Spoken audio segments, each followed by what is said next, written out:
Where your treasure is, there will your heart be also. God has given us unlimited treasures in His Word. Every time we open it, we can discover a new treasure or admire an old one. What will we find today? Here's Carla Early with Treasure Hunt in the Word. Did you have to diagram sentences back in school? My 7th and 8th grade teacher spent lots of time on that. Most of my classmates hated it, but I loved the challenge of taking a sentence and connecting it with each part having a place on a line. The longer sentence, the better, I figured. But then I never had tried to take one of the Apostle Paul's writings and diagram them. His sentences could be several verses long. This writing style wouldn't be acceptable in modern English, but it was the formal style of the Greek classics. Luke started out his gospel that way too. His first 4 verses were all one sentence. Listen. Inasmuch as many have taken in hand to set in order a narrative of those things which have been fulfilled among us, just as those who from the beginning were eyewitnesses and ministers of the word delivered them to us, it seemed good to me also, having had perfect understanding of all things from the very first, to write to you an orderly account, most excellent Theophilus, that you may know the certainty of those things in which you were instructed. From Acts, we know that Luke, a highly educated Greek, traveled and ministered with Paul. In his travels, he interviewed those who had walked with Jesus, seen his miracles, heard his teaching. Though he never met Jesus personally, the more he learned about him, the more he realized that others needed to know these stories and details in a logical, factual order. Though he probably used Mark's account that he probably got from Peter, Luke included stories and details he could have only found by getting to know people who knew Jesus, like Mary, who would have been the only one who knew the details surrounding John the Baptist and Jesus' birth, or Joanna, the wife of Herod's steward, who would have been privy to many details of what happened at Herod's court.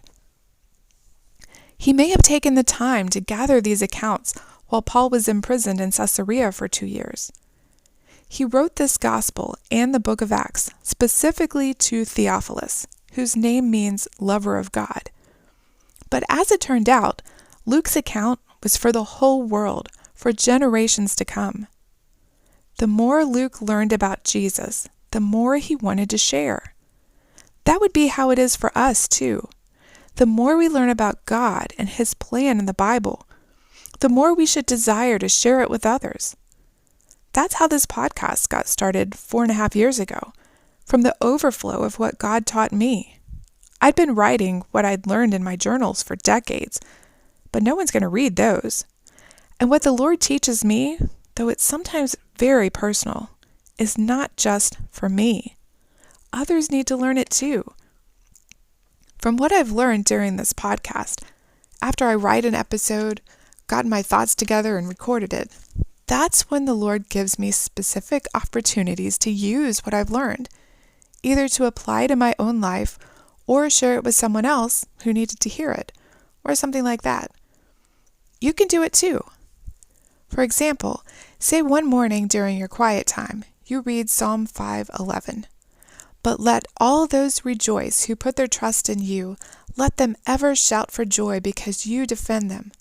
Let those also who love your name be joyful in you. As you read, the Lord floods your soul with joy. Then you go to work and a coworker whom you know to be a Christian is feeling defeated or depressed.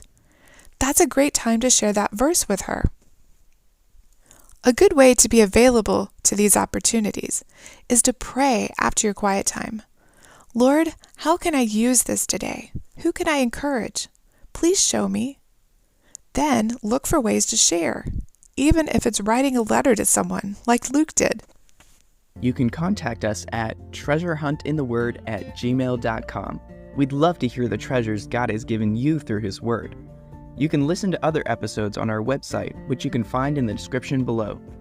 Thank you for listening, and remember, where your treasure is, there will your heart be also.